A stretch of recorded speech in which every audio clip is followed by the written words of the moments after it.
যে আমাদের পুরো জীবনটাই পরীক্ষা। পুরো জীবনটাই কি? The life is a test. পুরো জীবনটাই পরীক্ষা। এই জীবনে বিপদ আসবে, আপদ আসবে, পরীক্ষা আসবে, সবার জীবনে এটা থাকে।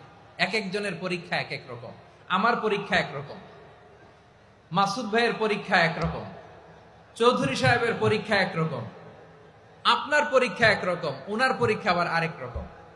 পুরো পৃথিবীটাই পরীক্ষা ক্ষেত্র, সবাই পরীক্ষা দিচ্ছি, কিন্তু কারো পরীক্ষা প্রশ্নের সাথে কারোটার মিল নাই। সুবহানাল্লাহ পড়বেন না?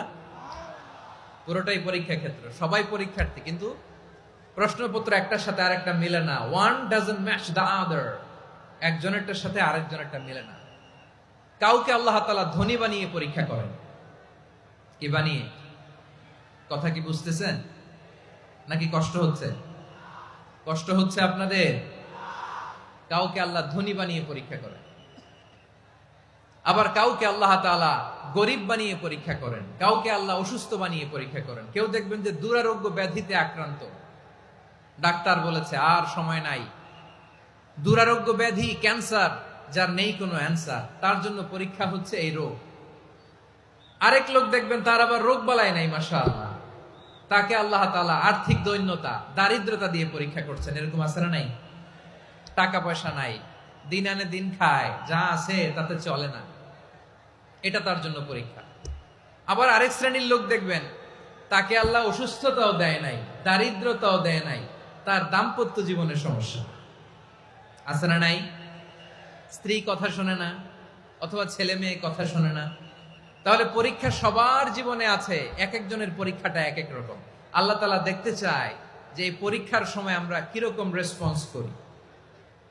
How to deal with the test, কিভাবে এই বিপদ আপদ পরীক্ষাগুলোকে আমরা হ্যান্ডেল করব, ডিল করব, এটা হচ্ছে আজকের আলোচনার বিষয়। বুঝতে পেরেছেন সবাই আমার প্রিয় ভাইয়েরা? তাহলে পরীক্ষাময় আমাদের জীবন, বিপদ আপদ পরীক্ষা, এটা মানুষের পিছু ছাড়ে না। সবার জীবনে পরীক্ষা আছে। নবীদের জীবনেও পরীক্ষা ছিল। সাহাবারা জিজ্ঞেস করেছেন, ইয়া রাসূলুল্লাহ, আইয়ুন নাসি আশাদ্দু বালাআন ফিদ দুনিয়া, এই দুনিয়ার বুকে কাদের পরীক্ষা সবচেয়ে বেশি? বিশ্বনবী বলেছেন, আল আম্বিয়া। এই পৃথিবীতে সবচেয়ে বেশি পরীক্ষা আল্লাহ তাআলা নিয়ে থাকেন নবীদের। কাদের? নবীদের। সুম্মাল আমসাল ফাল আমসাল, এরপরে নবীদের পরের স্তরে যারা, তাদের পরীক্ষা। এরপরে তাদের পরের স্তরে যারা, তাদের পরীক্ষা। সিদ্দিকিনদের, শুহাদাদের, সালিহিনদের, আল্লাহওয়ালাদের। যার ঈমান যত মজবুত, তার জীবনে পরীক্ষাও তত বেশি। চিল্লায় বলেন ঠিক কিনা? তাহলে মুমিনরা, বিশ্বাসীরা, আমরা কি পরীক্ষা বিপদ আপদে ভয় পাই? হ্যাঁ, বিপদ দেখলে ভয় লাগে আপনাদের?